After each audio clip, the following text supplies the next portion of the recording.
Question about Stravinsky, you said composed at the piano. Prokofiev, of course, was one of the greatest pianists of the 20th century. Is there a difference in his versions of his ballets, in this case Cinderella, from an interpreter? Can you tell that he was first and foremost a pianist, and Stravinsky was a composer, a great orchestrator, taught by Rimsky, but someone who worked from the piano? Does the Prokofiev lie under the fingers more easily? So what I found really interesting, actually, getting to know these different these different transcriptions by different composers for this CD, is the way that composers approach a piano transcription so completely differently. I feel like Stravinsky, it's the same thing. It's the ballet orchestral version, the piano version is the same.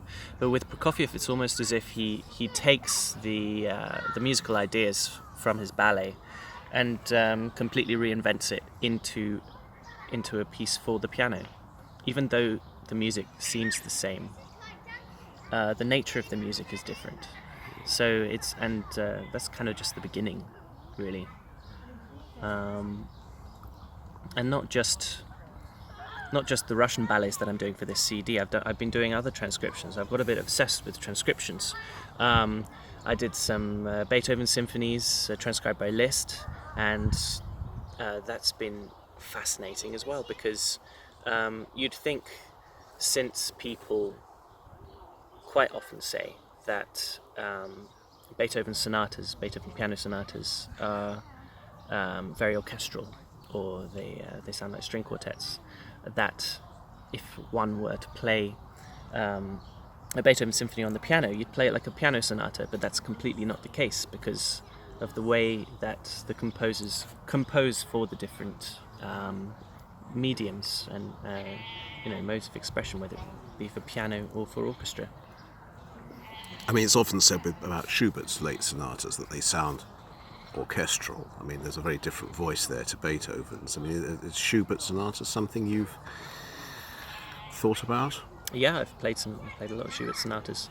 The thing is even though a composer may have in mind the orchestra while he's writing a piano sonata, it's still a work for piano, as opposed to a piano transcription of an orchestral work. So there are different problems that you have to grapple with. There's constantly a balance between trying to sound like an orchestra, because this is how the music was originally conceived by the composer, and managing to do something that is convincing on the piano. And so that weighing those two things up has been sort of different each time for each different piece that I've been playing, and it's really dependent on the composer, actually. Alex, thanks very much, and good luck with the rest of the sessions. Thank you.